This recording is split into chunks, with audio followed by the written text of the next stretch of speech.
Hello, listeners, and welcome to this week's recording of Boomerang. Team 3 is here. My name is Jim, and your other readers are Therine, Nan, Ray, and Caroline. and as usual, Andrew is our engineer tonight. He'll be doing the recording, and Ray will be doing the copying and the distribution.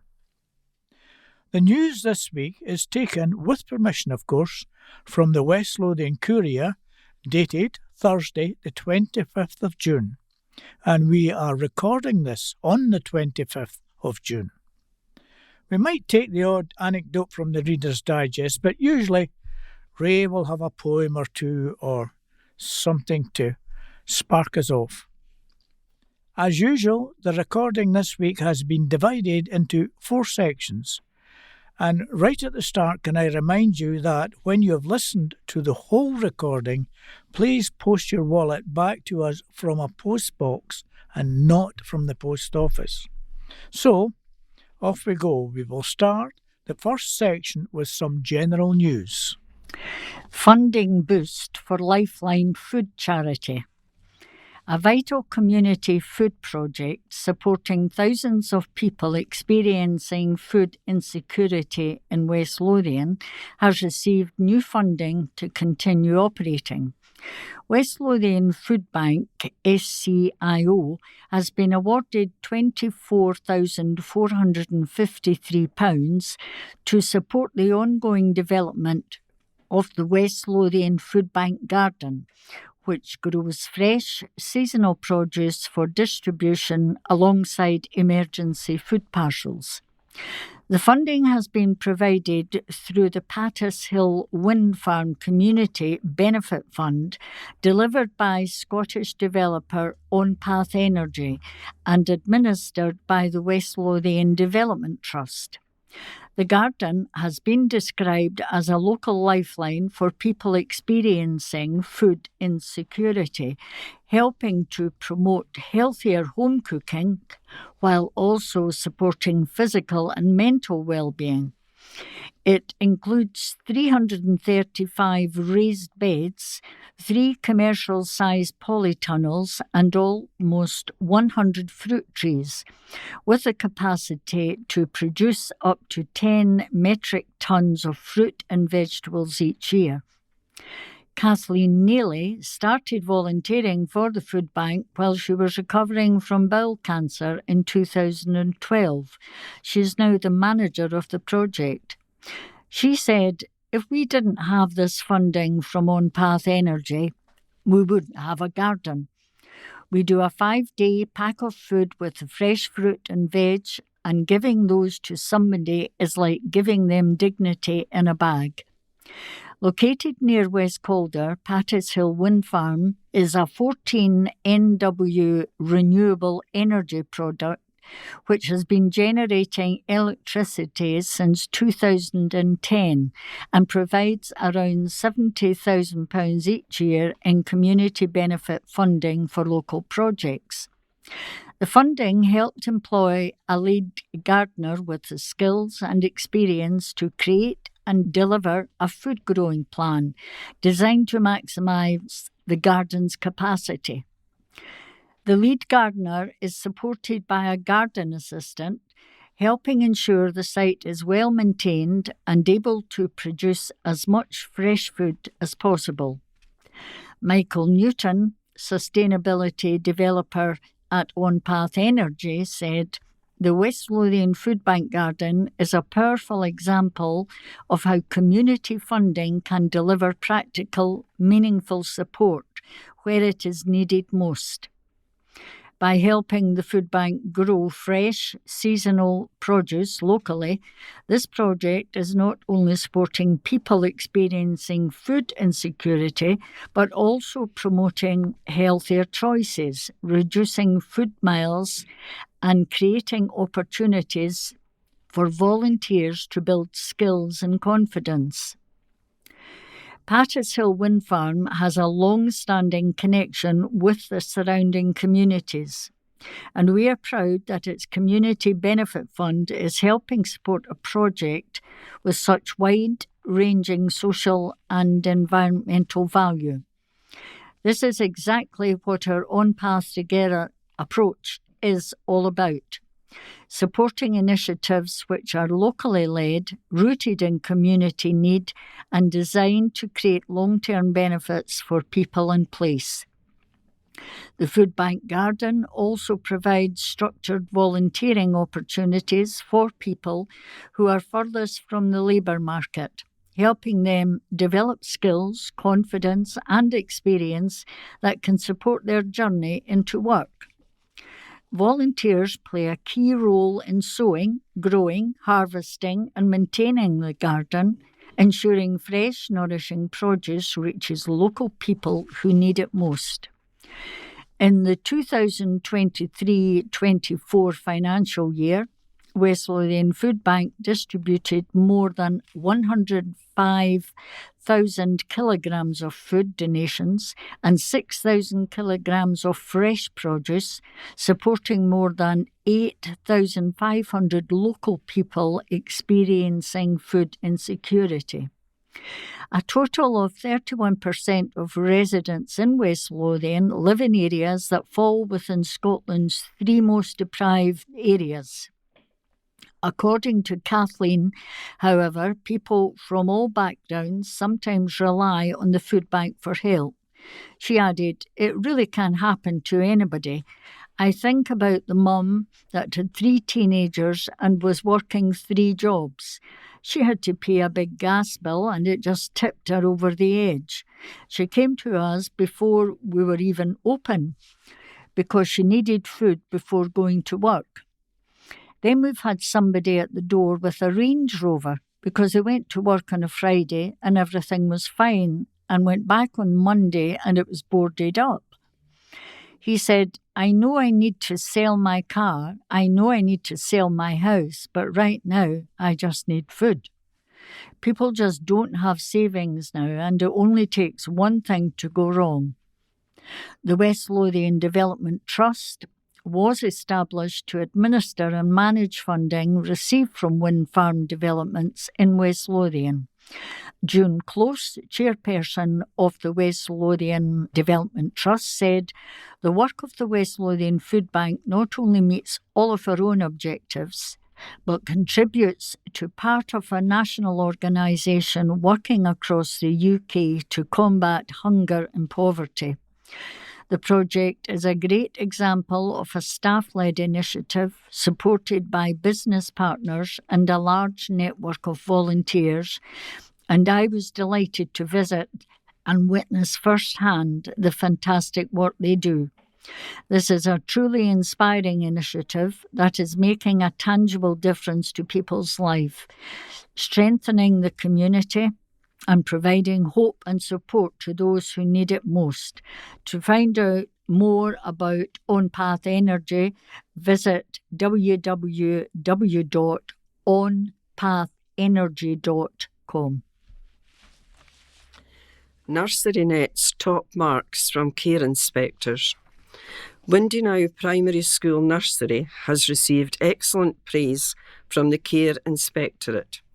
An unannounced inspection from the Care Inspectorate took place in March of this year. While at the Bathgate School, the inspector spent time speaking with children who attend the nursery, their families, carers, and observed and spoke with members of staff to help inform their final judgment on practices at the nursery. The Care Inspectorate has now released its verdict, and it's great news for everyone at Windenow Primary School Nursery, as top marks have been handed out. Following their visit, the inspector evaluated the nursery on the Care Inspectorate's 6-point scale indicators as 6 excellent for leadership and 5 very good for both children play and learn, and children are supported to achieve. For context, these are 2 of the highest marks a nursery can receive from the Care Inspectorate, with the final report detailing the major strengths found throughout the nursery. The report from the Care Inspectorate noted that the service was exceptionally well led, and the dedicated staff team had created a very positive and nurturing ethos. Leaders used highly effective quality assurance and involved all staff in improvement work, resulting in confident leadership at all levels and a positive impact across the nursery and wider community. Children enjoyed a wide range of high-quality play experiences, both indoors and outdoors. They were confident, engaged, and empowered to lead their own play and learning. Staff used warm, responsive interactions to support learning. They knew when to step in to extend thinking and when to give children time and space to explore independently. Children experience caring and respectful relationships that help them feel safe, secure, and included.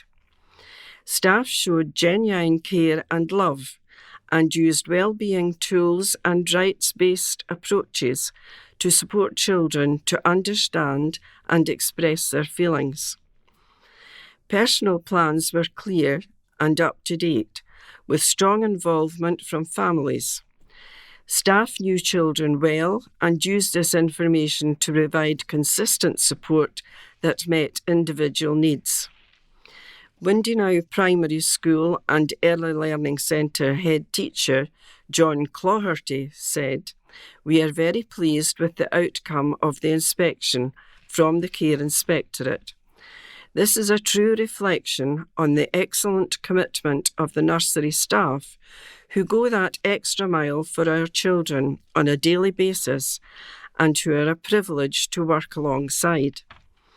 It is hard to believe that the team have been working together for less than 2 years and achieve this in such a short period of time. We will use this feedback to build further on that ethos so that we can be the very best for our young people and their families." Entrepreneurs develop ideas for new awards. Over 400 budding entrepreneurs at the James Young High School and Whitburn Academy recently took part in the Centre Livingston's first ever Retail Entrepreneurship Awards, designed to give pupils the opportunity to create a new campaign idea and get an insight into the operations of their local shopping centre. The second-year pupils at both schools were invited to develop an original campaign idea which would complement and enhance the shopping centre's retail and food offering, or come up with a new fun activity for young people. Pupils also had the option to focus on a greener shopping centre idea with sustainable initiatives. The aim of the entrepreneurship project was to give pupils the chance to work in teams to bring a fresh idea to the Centre Livingston and give them an insight into the history of it, dating back to when it opened 50 years ago. The brief included everything from the big idea and how they would research, develop and deliver it to detailed timescales and the marketing and measurement of the success of their campaign. 5 finalists from the James Young High School were invited into the Centre Livingston to present their campaigns to the management team in the boardroom, and the team also visited Whitburn Academy to judge their 5 finalists. Following the presentations, the management team returned to the James Young High School at an awards ceremony with the finalists and attended the pupil awards ceremony at Whitburn Academy to present the prizes. There were 2 runners-up at both schools: Sleek Street for the Best Innovative Campaign and Guardians of the Earth for the Best Sustainable Campaign at the James Young High School. At Whitburn Academy, Puppy Pilates for the Best Innovative Campaign and Greener Livingston for the Best Sustainable Campaign and also the Best Overall Campaign. The runners-up received personalised framed certificates and a team prize of a £100 gift card. The Greener Livingston campaign team received an additional £100 gift card for being the overall winner and a £125 gift card to treat themselves to lunch at the shopping centre. Susie Muirhead, PTC Social Subjects and Modern Languages at the James Young High School, said, "We are incredibly proud of all our S2 business education pupils who develop their ideas thinking like real entrepreneurs by planning their campaigns, working within a budget, and considering how to bring their concepts to life. From innovative marketing ideas to environmentally friendly solutions, their creativity and teamwork have truly shone. The competition not only gave our pupils an insight into business, marketing and entrepreneurship, but also helped develop a range of meta skills." Anya Anderson, teacher of business education at Whitburn Academy, said, "All of our students really enjoyed participating in the project. We were absolutely blown away with their enthusiasm and creativity during their campaign development." Jodie Support Centre that helped her dad. Half Marathon Challenge to raise cash for Veterans Unit. A woman pounded the Edinburgh streets to raise cash for a West Lothian Veterans Centre who helped her dad through the toughest of times. James Oddie, 52, a former RAF Air Traffic Control Assistant, saw his life change overnight when a brain hemorrhage and stroke left him with sight loss, double vision and severe balance issues. After returning home from hospital, everyday tasks became overwhelming, leaving him isolated and unsure how to move forward. Things began to change when he was referred to Sight Scotland Veterans through the Lothian Veterans Centre. With practical rehabilitation, specialist equipment, and crucially, someone to talk to, James slowly started to rebuild his confidence and independence.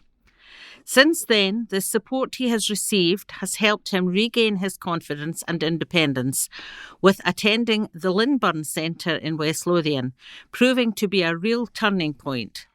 It has made such a difference that he recently felt able to return to work. James explains, "In March of last year, it was just a normal day, and then I suddenly couldn't see.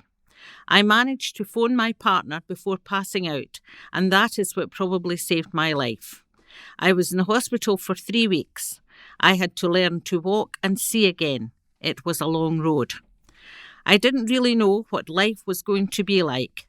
Everything had changed overnight, and it really affected my mental health. I suddenly felt like I had to rely on others for everything, and my confidence took a huge dip. I was referred to Sight Scotland Veterans through the Lothian Veterans Centre, and that's when things started to change for me. Just chatting to someone who understood what I was going through really made me feel like I wasn't alone. It was life-changing, really. Through their support, I've been introduced to visual aids, had better lighting put in at home, and received guidance to help manage everyday tasks. Just as importantly, I've had the chance to meet other veterans and get involved socially again. James now attends the Linburn Centre every week and says the difference it has made to him cannot be put into words. It has transformed his independence and confidence and even given him the strength to go back to work. He said, "I was reluctant to go to the Linburn Centre at first. I didn't know what to expect and felt nervous. But I decided to give it a go last summer and I haven't looked back. It has greatly improved my mental health and confidence, even giving me the strength to return to work in the postal service. It gives me somewhere to be myself, surrounded by people who understand what I've been through. The staff and other veterans have been great, and I look forward to it every week. It has helped me get out, reconnect socially, and rebuild my confidence. I have tried all the activities: acoustic shooting, archery, woodwork, cooking. You are doing things you never dreamed you would be able to do again. I'm more independent now and less reliant on my partner, which means a lot. It showed me I'm still capable. It's a fantastic place and a wonderful service for veterans like me. A year ago, I never imagined I'd be where I am today. Going to the centre has completely changed my life and given me the confidence to live again. It is incredible, and I owe it all to the support from the charity. For his daughter Jodie, the support her father has received has been transformative. Wanting to give something back, she recently took on the Edinburgh Half Marathon, raising funds for Sight Scotland and Sight Scotland veterans to say thank you to the people who supported her dad when he needed it most. Jodie said, "When the stroke happened, it was such a shock. We were sitting in a room waiting for news, and it didn't feel real at all. It was so frightening. I had been speaking to him just a short time before, and within a couple of hours, everything had changed. It was meant to be a normal Monday, but it really wasn't. It's been incredible to see the change in Dad. A year ago, I never imagined that he'd be where he is now. He's regained his independence, his confidence has returned, and it's clear he's enjoying life again. We truly feel it's all thanks to the incredible help and support from Sight Scotland veterans. This is why I chose to run the half marathon, to give something back to Sight Scotland and Sight Scotland veterans for everything they have done for him. It truly feels like they have given him his life back. I wanted to raise money for the staff, volunteers and fellow veterans who have supported him every step of the way. It has meant so much to all of us. During the race, when I was tired or struggling, I just thought about why I was doing it and who I was doing it for. I thought about everything my dad has been through and how hard he has worked to recover, and that really kept me going. I also thought about all the people who have sponsored me and everyone who has helped my dad. I am so proud of him and proud to be raising money for these amazing charities. For more information, visit sightscotland.org.uk, and there's a lovely picture of Jodie with her medal and her dad, and another picture of her while she was running the marathon. Children will get the chance to flip out this summer. A huge indoor adventure park is set to open its next venue at West Lothian's Livingston Designer Outlet. Flip Out will welcome customers this summer, marking the brand's second location in Scotland following the success of its Glasgow venue.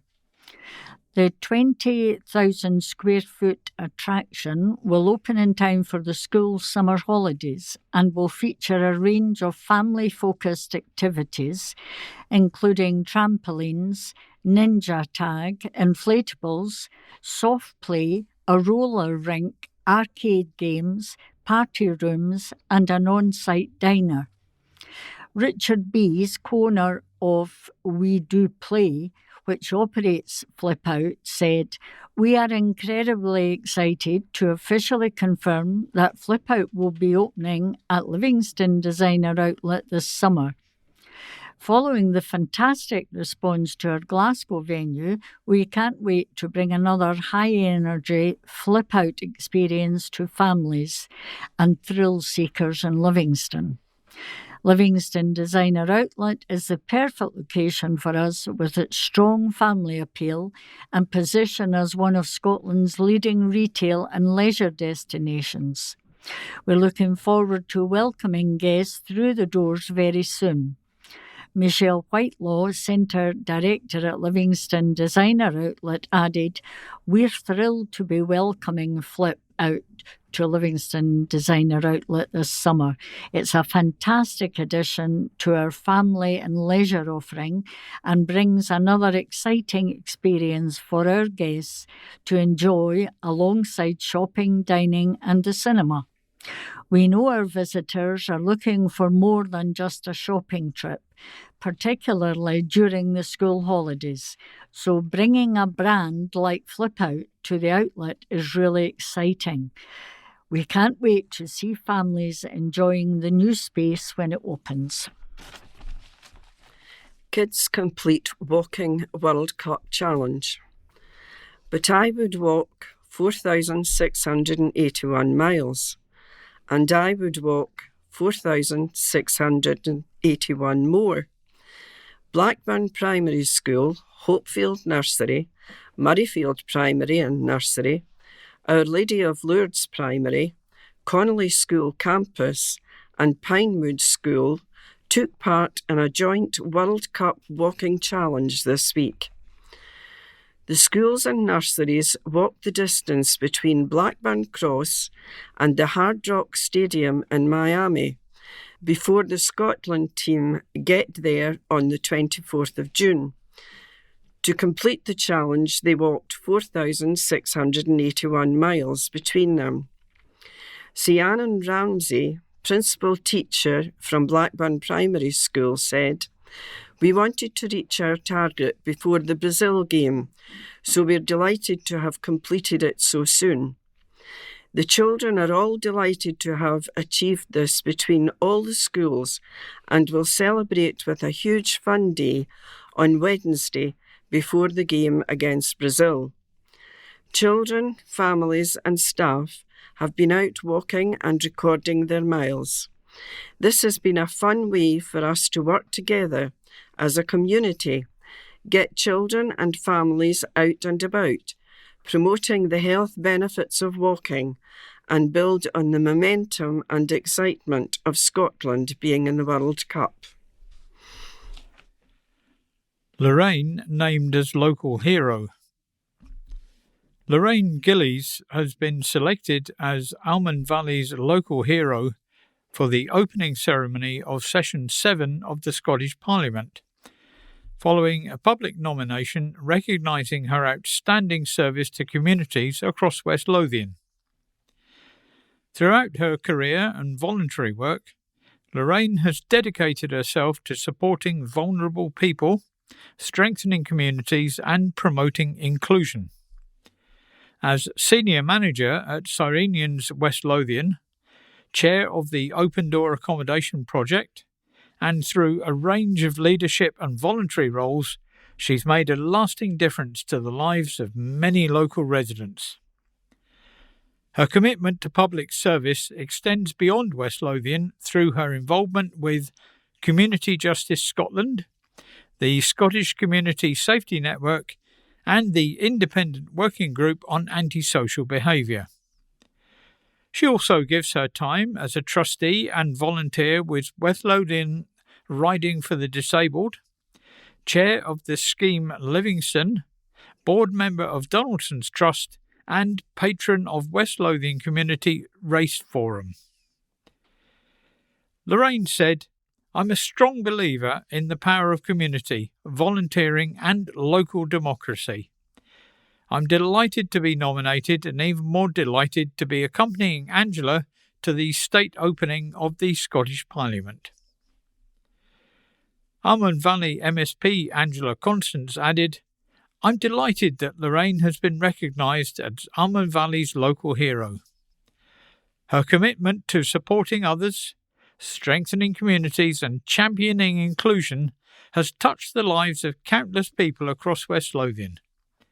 This recognition is richly deserved, and I look forward to seeing her represent our community at the opening ceremony." Lorraine was nominated by a member of the public who highlighted her lifelong commitment to community service. Jobs help through initiatives.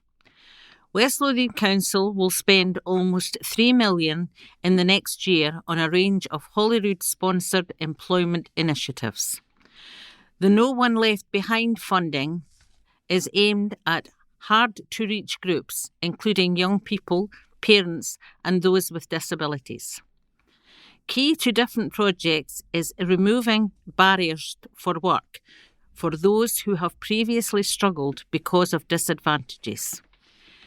In a report, the Economy, Community Empowerment and Wealth Building, PDSP, the Council's Employability Manager, Alexa Davey, said, "No One Left Behind is a Scottish Government employability programme designed to help people of all ages who face barriers to work move towards, into, and stay in fair, sustainable jobs.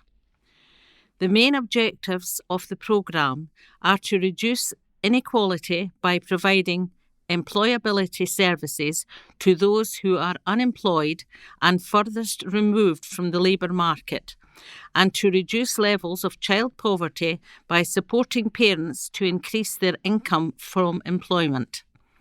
This must include support for out-of-work parents as well as support for parents who are in low-income employment. In 26-27, West Lothian Council will receive a total of £2,823,872 over the 3 areas: all age employability support, specialist employability support and tracking child poverty. The funding covers a range of activities from education to work placement and training days provided by the Council and other organisations in the local employability partnership. The partnership is made up of key employability partners, services supporting the delivery of employability and the West Lothian voluntary sector. The membership of the LEP is wide-ranging and chosen based on relevant knowledge and experience of the employability challenges in West Lothian that no one left behind is looking to address. Representation on the LEP board is drawn from the West Lothian Council Economic Development and Anti-Poverty Services, Education, CLD Youth Services Department of Work and Pensions, Skills Development Scotland, West Lothian College Delivering Young Workforce, NHS, Public Health and the Third Sector. The Council has already had success with its access to employment schemes in providing training.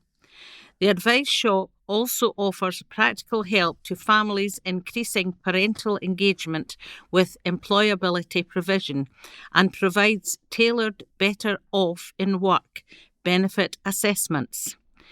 These will outline potential changes to income, benefits and household finances when entering or progressing in employment. Ms Davey said, "No One Left Behind funding provides a significant opportunity locally to deliver a range of employability services and interventions aligned to local need. The nature of the funding and process for allocating it via the local employability partnership means that provision is tailored to have the biggest impact and support those furthest from the labour market to engage and progress." And that, folks, brings us to the end of part 1. We will be back with part 2 very shortly. Welcome back to part 2, and we'll start part 2 with the family intimations, of which there is only one.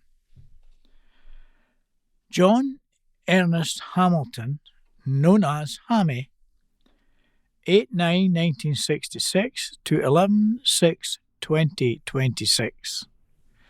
John Ernest Hamilton of Livingston, Hammy to his friends and comrades, passed away peacefully at Tippett Hill House Hospital on the 11th of June 2026, aged 59 years, following a brave and long fight against cancer. John will be deeply missed by his family and friends.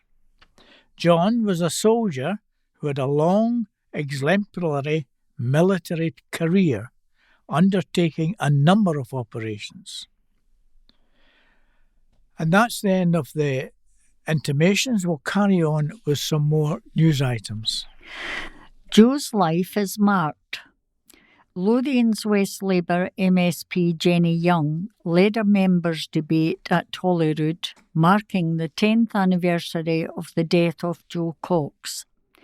Joe Cox was a Labour MP who was murdered in 2016 outside a library in Bristol, where she was about to hold a constituency surgery in her Batley in Spain constituency. Young's speech honoured Joe's life and work as well as her legacy. Commenting, Scottish Labour MSP Jenny Young said, "Jo was a powerful advocate for women's involvement in our labour movement and a champion of respectful and inclusive politics. I was pleased to lead this debate in Holyrood celebrating Jo's life, work and legacy. At the start of this new parliamentary session, we must all come together and raise the standard of debate in our Parliament and public life. Jo's words are more important now than ever. We are far more united and have far more in common than that which divides us." Complaints to Council plunge. Complaints to West Lothian Council have plunged in the last year, according to a new report. Operational services, which covers a wide range of public-facing services such as bin collections, public transport and street cleansing, reported a 37% fall. Delivering his annual report on operations, the head of service, David Moll, said, "Overall, across the service, there has been a significant reduction in customer complaints over the last year, with overall complaints in the service reducing from 2,469 in 24-25 to 1,557 in 25-26. Waste collection traditionally generates the bulk of service complaints across the services Council provides, from miscollection to changes in service. It is one of the biggest services provided by any council. In West Lothian, the budget for waste and recycling is $14.5 million for a department with 181 employees. The council has faced flack in the recent past because of policy changes around waste collection, which have now become embedded. As Local Democracy Reporting Service revealed, the council had more than 1,000 complaints lodged in the last 3 months of 2023. The bulk came from householders angry at missed bin collections, as well as changes in opening hours at the county's recycling centres, which were introduced in October that year.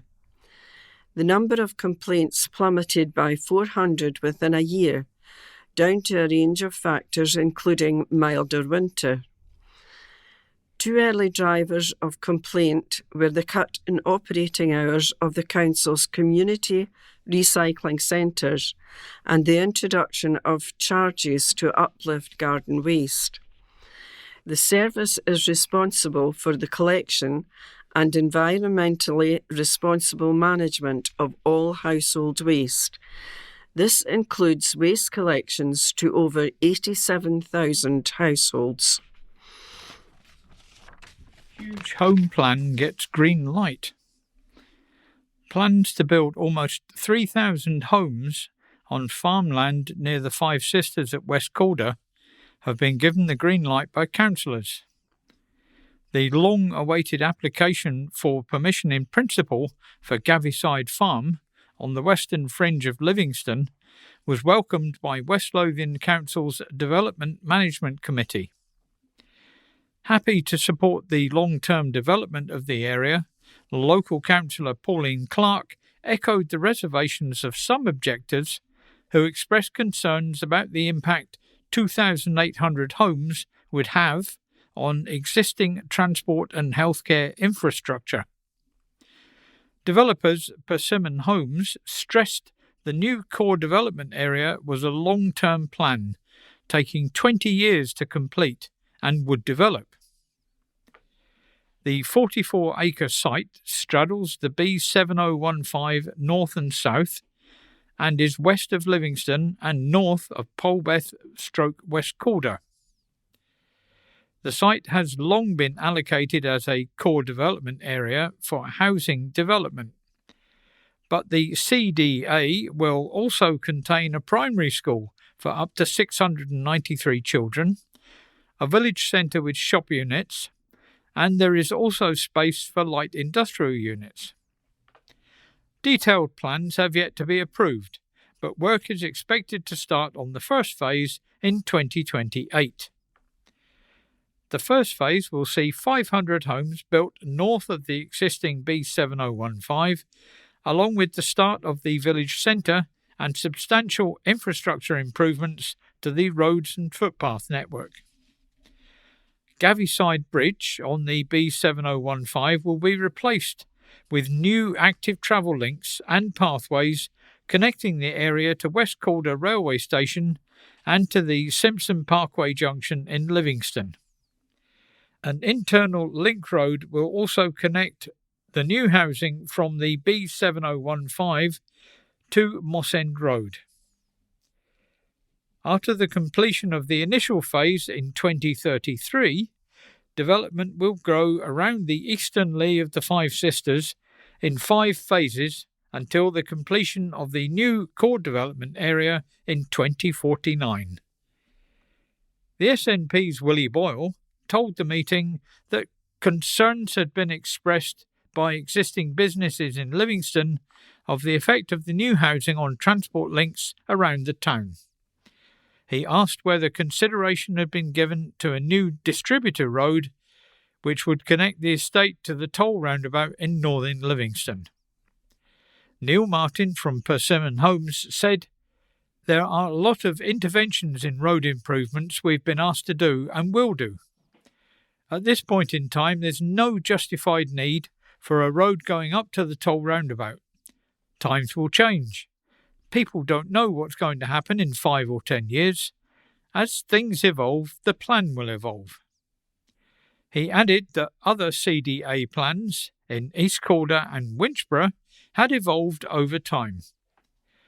Labour's Tom Conn sought reassurance that developer contributions would be used to improve surgeries and local healthcare facilities in West Calder, given that 2 GP practices will cover the area, West Calder and Blackburn. Andrew Cotton, a senior planning officer, pointed out that any decision to change GP practice boundary areas would solely be down to the practice itself rather than the council or the developer. Chairing the committee, Councillor Harry Cartmill asked Persimmon representatives to outline the plans for 700 affordable homes the development would bring. Gregor Scotland from the firm said that the majority of buyers for existing Persimmon homes in West Lothian were first-time buyers, and the firm's house prices were on average 19% lower than others. Councillor Clark said, "I think it is an exciting development. I do have quite a lot of concerns about transport and roads. It's going to be in the mid to late 40s before this is complete, and if I'm still about then, I would hate to come round and say I told them that they needed that road." Recommending the planning permission in principle, Councillor Clark added, "When it comes to the detailed plan stages, there will be lots of things ironed out. I'm quite happy to move the paper as it is just now. I think it is at the detailed stage where things can be sorted out." School's outdoor learning space opened. Broxburn Primary School officially opened its new outdoor learning space, naming it the Mackenzie Classroom in honour of former pupil Jackson Mackenzie. Jackson was diagnosed with off-use intrinsic pontine glioma, DIPG, a rare and aggressive childhood brain tumour. He sadly passed away in December 2024. Since his death, Jackson's parents and close friends have established Jackson's Gift, a charity dedicated to supporting children and families facing a cancer diagnosis. The special opening ceremony was led by head teacher Lisa Davies, alongside Jackson's sister and one of his close friends, making the occasion a particularly meaningful tribute to his memory. The event brought together pupils, staff, families and members of the wider community to celebrate the new outdoor classroom and raise funds for a worthy cause. Activities included a dress down day, a colour bomb station, and a popular slip and slide attraction, which was supported by Broxburn Fire Station. Thanks to the generosity of everyone involved, an impressive £497.97 was raised during the day. Head teacher Lisa Davis said the classroom will provide a lasting legacy for Jackson, creating opportunities for outdoor learning and enjoyment for future generations of pupils. The Mackenzie classroom now stands as a permanent reminder of Jackson's connection to the school and the positive impact his family and friends continue to make through Jackson's gift, supporting others facing some of life's most difficult challenges. The successful event was highlighted the strength of Broxburn community, with pupils, staff and local organisations coming together to honour Jackson's memory while helping families affected by childhood cancer. MP welcomes social media ban. Livingston MP Gregor Poynton has welcomed the UK government's announcement that access to social media will be banned for all children and young people under the age of 16. The decision follows the government's national consultation, where 9 in 10 responding parents said that they supported the ban. Mr. Poynton recently carried out his own West Lothian consultation on children's online safety and social media use after previous engagement with families, schools, youth organisations and local residents across the Livingston constituency. This was submitted to form part of the wider national consultation. A majority of local respondents backed the introduction of a legal minimum age for social media access.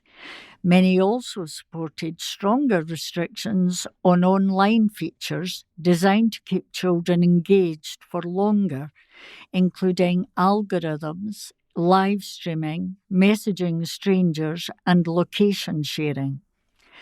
To address the scale of the challenge, the government will do more than just a blanket ban, introducing world-leading blocks on these harmful functions, and is also exploring overnight curfews and breaks in infinite scrolling for under 18s. Mr. Poynton said the programme demonstrated the government's clear commitment to side with families over tech companies and to put power back into parents' hands, giving children the childhood they deserve. He said this announcement will be welcome news for many parents, carers and teachers across West Lothian and the rest of the UK. My online safety survey findings showed a clear desire within the Livingston constituency for more to be done to protect children and young people from the harmful impact social media can have. The legislation is expected to be brought to Parliament before Christmas and come into force in spring 2027. Phone ban in schools discussed. West Lothian Council has backed away from a ban on mobile phones in its schools. Councillors agreed that a schools-based policy which manages responsible use of mobiles in class and out with was the way ahead. The ruling Labour administration agreed to additional SNP proposals to update councillors on how the policy is working by December, when the Scottish Government proposals are expected to have been announced. The EIS reiterated that the Council was not going far enough and demanded a ban on phones to protect the mental health of young people. Local EIS rep Heather Hughes told the meeting, "I don't think this goes far enough. I don't think it addresses behavioural issues sufficiently enough." Councillor Sally Patel, who proposed a motion in November to look at mobile use in schools, said, "Pupils want this policy to be teacher-led, so it is important for us to listen to them." A hefty report, more than 160 pages, was presented to the Education PDSP earlier this month by education officers. The research was conducted among parents, carers and pupils, as well as with other local authorities. As the LDRS reported, the clear message from all groups was that a consistency of approach was needed. The report added, "Consistency was identified as more important than strictness, with variation in expectations highlighted as a source of confusion for pupils and parents and increased workloads for staff." In a report to the Education Executive today, Tuesday, Laura Harkins, the Council's Digital Learning Manager, said, "Across West Lothian, schools currently manage mobile phone use through responsible use agreements. Teacher-directed use for learning where appropriate, expectations that phones remain out of sight during learning time, restorative responses to misuse aligned with positive relationships guidance, and clearly defined exemptions for medical, accessibility and additional support needs." Her report recommended West Lothian guidance on the use of technology in schools, including mobile phones, is informed by current Scottish Government guidance, local and external evidence and consultation feedback. Evidence from the consultation and case studies indicates that while many effective practices are already in place across West Lothian, greater clarity and consistency of existing guidance would strengthen learning environments and reduce variability in experience. However, Mrs. Hughes reiterated her call for a total ban on mobiles in school. She argued that whatever teacher-led policy was in place, it would not work during break times, and that is when most bullying occurs. She said the proposals do not address the fundamental mental health of young people and the well-documented effects of the overuse of mobile phones. She added, "I don't understand why we don't go further, because we were leading in this a couple of years ago, and we have been overtaken by very many councils. There's legislation coming on 2 of the issues. That's the opinion of myself and teachers in West Lothian." Council leader Lawrence Fitzpatrick told the meeting, "I think it's important that we wait to see what this legislation actually says. The important thing of legislators is to listen and not to impose." Parents, carers and pupils have commented, "Let's hope this comment were listened to, particularly with regards to the UN rights of the child." The SNP agreed to back motion put forward by Chair of Committee, Councillor Andrew Maguire, to support strengthening the existing policy, with the addition of initial feedback coming back to committee in December. The December meeting will also give councillors a chance to review any proposals suggested earlier this month by the new Education Secretary around mobile phone use by children and young people. Lucrative TV and movie business. West Lothian Council is developing a lucrative business which will take it to millions of people across the globe. Whether it is the beauty of B. Craig's Country Park or the brisk functionality of the foyer of Livingston Civic Centre, both have featured in the movies. And while the county is not yet in the Hollywood earning bracket, it's a growing business.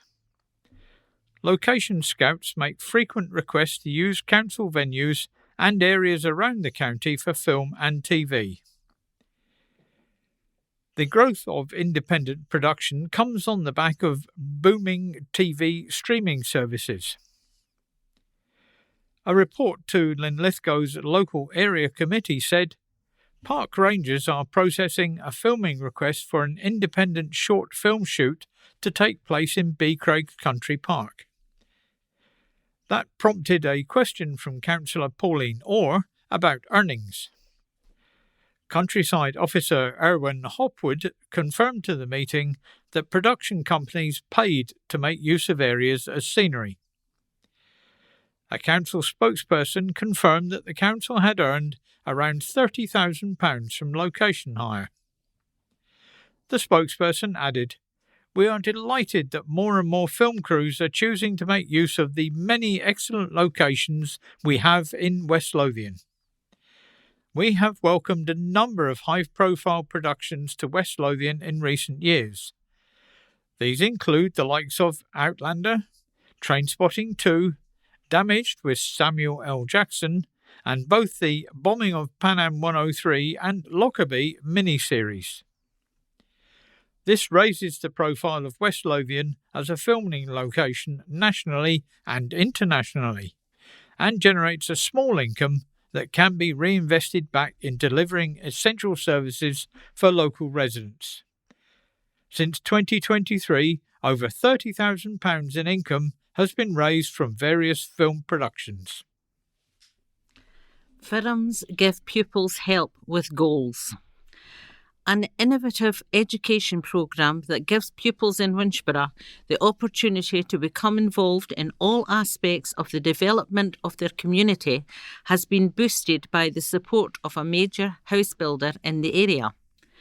More than 150 first-year secondary school pupils at Winchborough Academy have taken part in developing Winchborough in the past 3 years, with many defining their career goals and direction of study based on their experience of working with professional consultants, construction firms, house builders and utility suppliers involved in creating an expanding town which will, in a decade, be home to 14,000 people.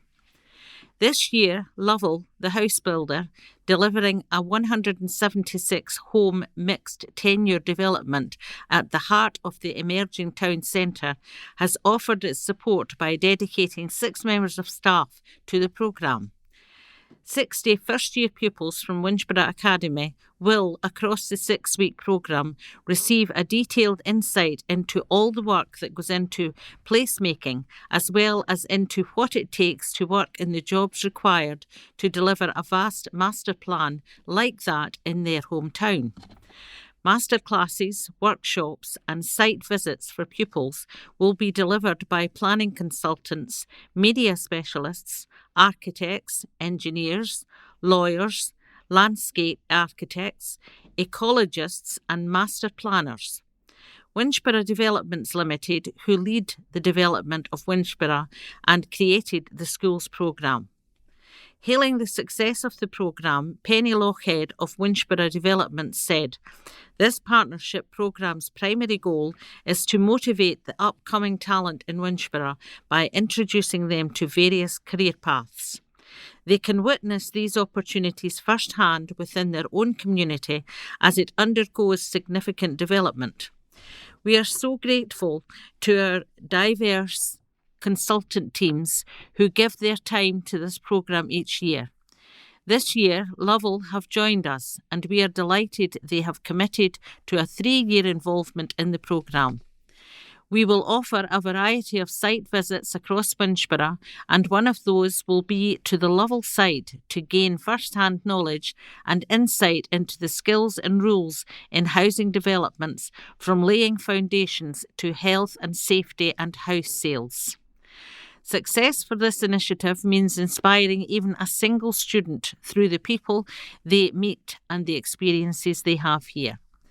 Lovell will bring to the programme their quantity surveyor, Abigail Kyle, who will lead hands-on sessions for 3rd and 4th year girls across Winchborough Academy and Sinclair Academy. Tony Rankin, Regional Managing Director of Lovell in Scotland, said, "Winchborough is a remarkable place to be building right now, and being part of a community as it grows from the ground up brings with it a real responsibility." The Developing Winchborough programme is exactly the kind of initiative we want to be part of, because it connects young people directly with the careers being created on their doorstep. Construction offers genuinely diverse, rewarding and well-paid careers, but too few young people, particularly young women, are aware of the opportunities. We hope that by opening up our construction site to the next generation, we can play a small but meaningful part in changing that. Drew McAllister, Development Manager at Winchborough Developments, will also deliver 3 sessions on civil engineering and its importance in developing places to live. Pupils will also be asked to build and test models of the new rail overbridge, one of the 4 bridges recently constructed by Winchborough Developments. Drew said, "While the sessions are ultimately about fun and pupil participation, I am hopeful we can encourage everyone involved to consider a career in civil engineering." And that brings us to the end of part 2. We'll be back with part 3 very shortly. Welcome back to part 3, which is our usual quiz, the layout of which is now 6 pub quiz questions. Now, remember to listen in to the start of part 4 for the answers to the quiz. So here we go with the pub quiz. What was the name of Ashley Butler's canine partner in the 2012 series of Britain's Got Talent? Was it Pudsey, Pebbles, or Sandy? Question 2. What nationality is tennis player Jack Sock? Is he American, Australian, or Canadian? Question 3. You run around town like a fool are the opening words to which Billy Ocean song? Is it Caribbean Queen, Love Really Hurts Without You, or Red Light Spells Danger? Question 4. St. Anne is the chief town of which of the Channel Islands? Is it Jersey, Sark, or Alderney? Question 5. The Gorbals is an area in which British city? Is it Birmingham, Glasgow, or Cardiff? And question 6. What is the first name of Mr. Handford, the creator of the Where's Wally series of books? Is it Michael, Morris, or Martin? And that brings us to the end of part 3. Back with part 4 very soon. Welcome back to part 4. And here are the answers to the quiz. What is the name of Ashley Butler's canine partner in the 2012 series of Britain's Got Talent? Was it Pudsey, Pebbles, or Sandy? And the answer was Pudsey. Question 2. What nationality is tennis player Jack Sock? Was he American, Australian, or Canadian? And the answer is American. Question 3. You run around town like a fool are the opening words to which Billy Ocean song? Caribbean Queen, Love Really Hurts Without You, or Red Light Spells Danger? And the answer is Love Really Hurts Without You. Question 4. St. Anne is the chief town of which of the Channel Islands? Is it Jersey, Sark, or Alderney? And the answer is Alderney. And if you get the next one wrong, I'll shoot you. The Gorbals is an area in which British city? Is it Birmingham, Glasgow, or Cardiff? And the answer is Glasgow. You notice a pause there. Question 6. What is the first name of Mr. Handford, the creator of the Where's Wally series of books? Was it Michael, Morris, or Martin? And the answer was Martin. So that's the answers to the quiz. I hope you got them all right. I certainly did, but I had the answers here, of course. So we'll finish part 4 with some more general news items. New bus tech hailed by council. Councillors have applauded the success of a pioneering scheme which helps passengers with visual impairment use local buses. A meeting of the Environment and Sustainability heard how West Lothian is the first area in the country to use the Navi-Lanes technology, first introduced in December. Councillor Alison Adamson told the meeting the project was fantastic. A report to the committee said Passenger Transport has piloted a project between West Lothian Council, Lothian Country and Sight Scotland veterans aimed at helping residents of the Lindburn Centre access real-time public transport information to help them get to Livingston Shopping Centre and further afield using the new Navi-Lanes technology. This made West Lothian the first area in Scotland to use this cutting-edge technology to help blind and partially sighted residents to access public transport. West Lothian Council installed new Navi-Lanes codes at bus stops in Wilkesson and at Livingston Bus Terminal following engagement with Sight Scotland veterans on how their community access public transport.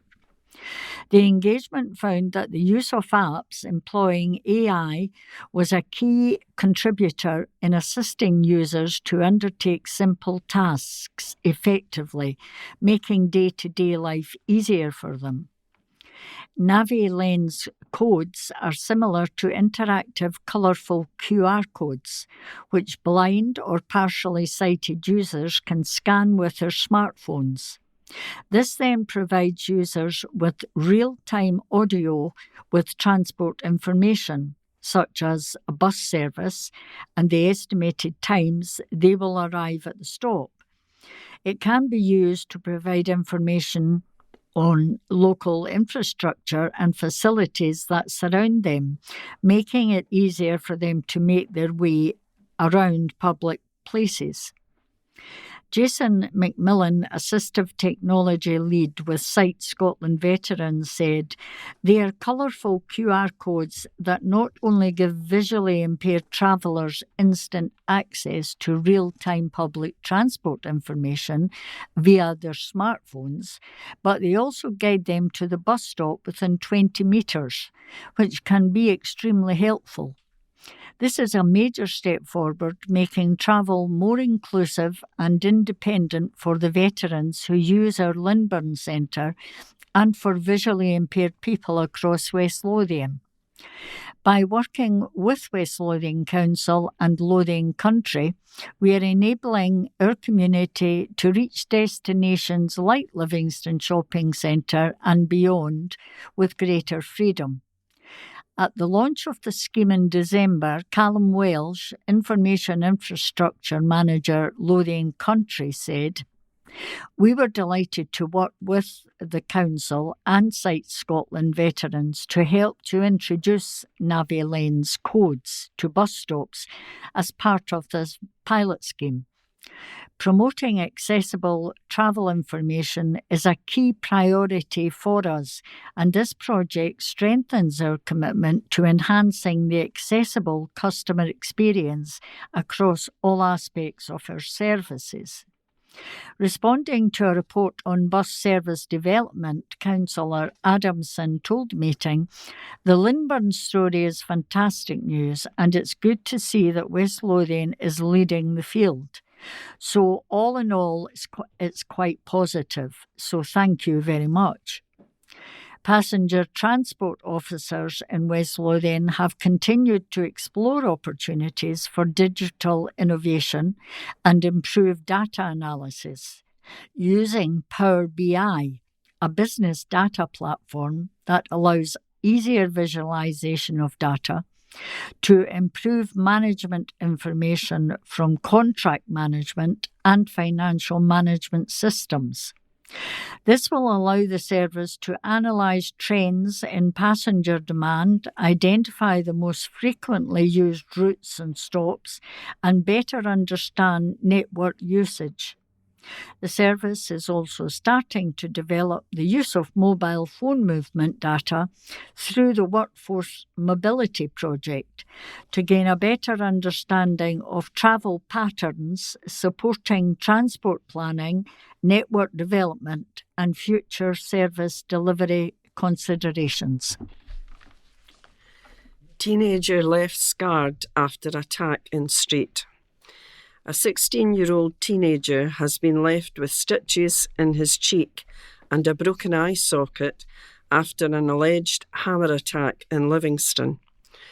The youngster was waiting at a bus stop outside of Lidl on Alderstone Road when a man is claimed to have approached him with a hammer shortly after 11 p.m. on Saturday, June the 20th.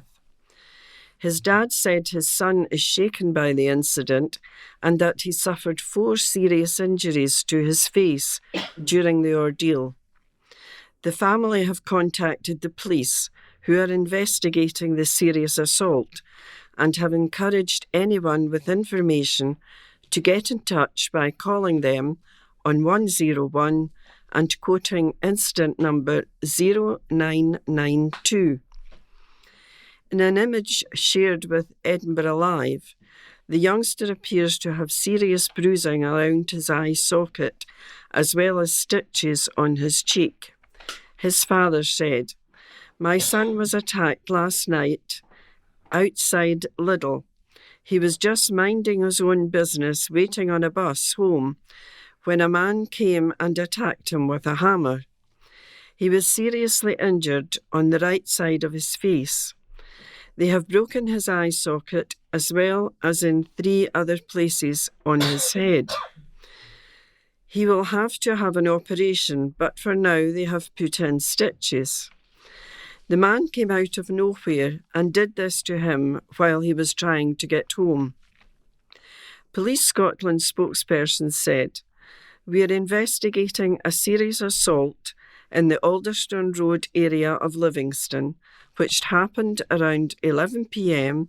on Saturday, 20th of June 2026. A 16-year-old male received hospital treatment. Inquiries are ongoing to establish the full circumstances.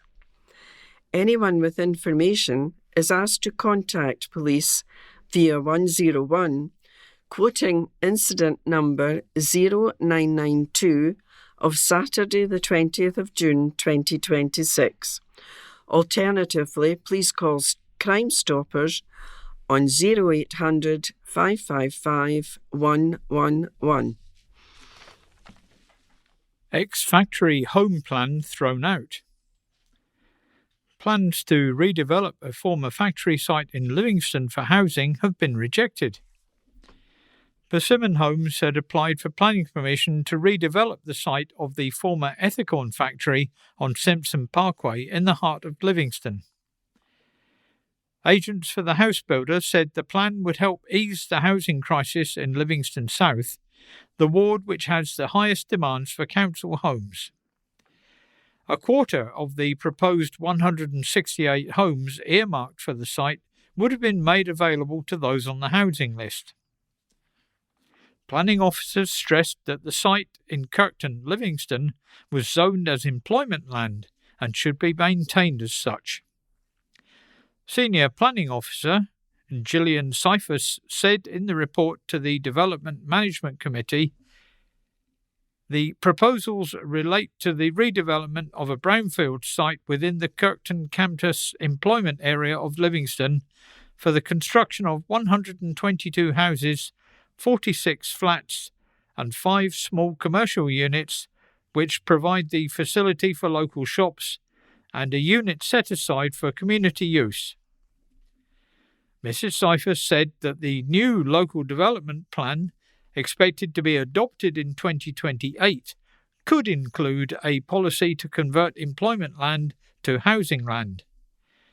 Until a new LDP is decided, the proposal contravenes the existing regulations.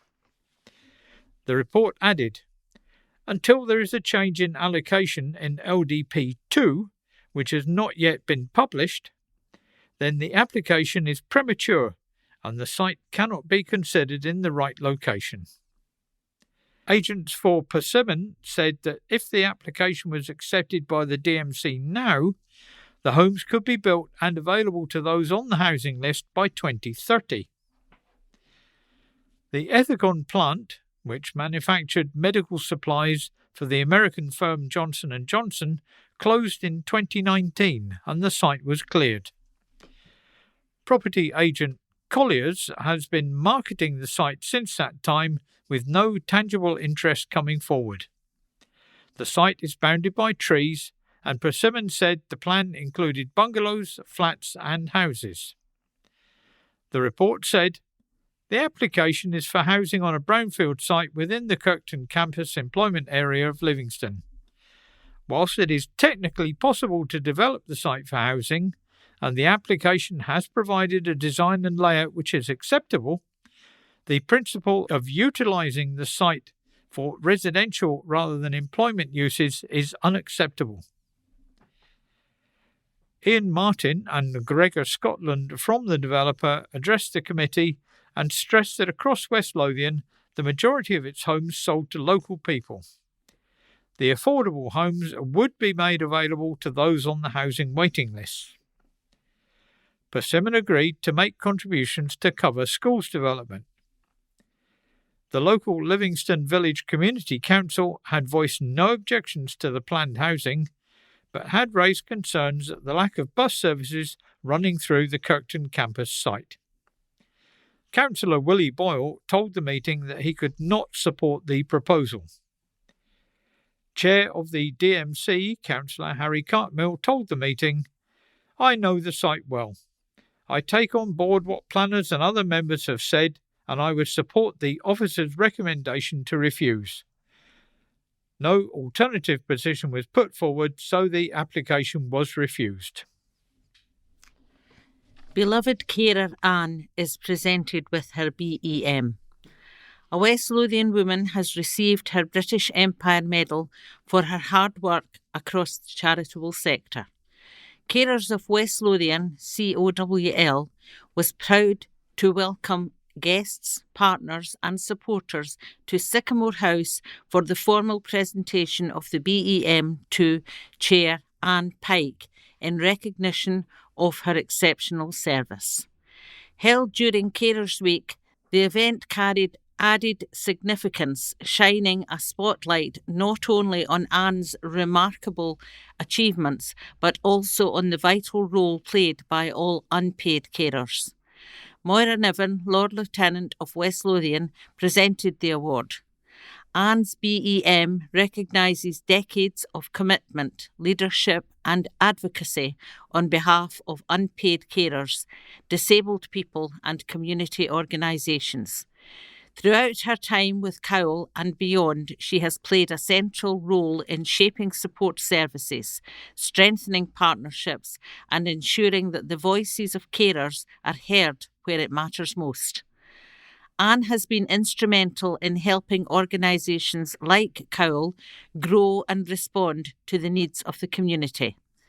For the past 8 years, she has served as the unpaid carer representative for West Lothian, attending strategic meetings with the Integrated Joint Board to ensure carers' voices are heard in local decision-making. She has also taken this role nationally at the COSLA, Unpaid Carer Representative, influencing discussions with the Scottish Government. Mike Niles, Chief Executive of Cowell, said, "It is precisely this depth and breadth of voluntary contribution that has led to Anne being awarded the British Empire Medal. Anne's leadership at Cowell has helped ensure the organisation remains rooted in its values while continuing to evolve and meet the changing needs of carers and families." While the BEM marks a significant milestone, those gathered were clear that Anne's work is far from finished. Her continued dedication to unpaid carers and the wider community remains as strong as ever. And there's a nice picture of Anne with Moira Niven. And that brings us to the end of part 4, and although that brings us to the end of the news from the Courier, could you please stay tuned and I will let you know when we have finally finished the recording. In Team 3 recording sessions, we usually include, where possible, a poem or a composition written and read by one of our Team Ray. So, before we wind up our session, I'll pass you over to Ray. I'm going to read 2 pieces tonight.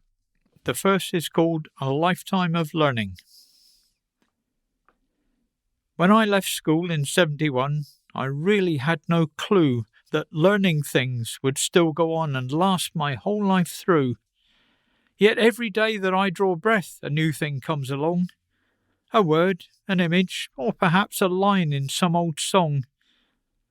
I find that it wakes up my brain, and then I must seek out the finer details of that thing. I'm left without a doubt I can't survive without these facts. Not knowing is a crime. And yet I didn't have the need, not up until that time. We all thirst after knowledge in a way, some more, some less. For young or old, or big or small, the data we possess will help us as we pass along the highway that is life, and hopefully can give us aid when we must deal with strife. Now I must face 70, yet still I want to learn. Not happy with the things I know, for more my mind does yearn. The bits and pieces that I glean come in all shapes and forms. Most times they come in 1s and 2s, sometimes they come in swarms. But each one it is sorted, put away for future use. Sometimes they are invaluable, sometimes they are obtuse. But all of them are learning, which is what we all must do. Without it, life is desolate. We'll have a narrow view. Our lives will be in monochrome, just like rats in a maze. We'll hardly feel the warmth of day. We'll just eke out our days. The drabness, the futility will smother any spark, and then the time will pass so slow while living in the dark. But learning shines a light into the corners of the mind, enlivens and illuminates. No longer are we blind to life in all its glory. So it must be plain to see that knowledge is the road ahead, and learning sets us free.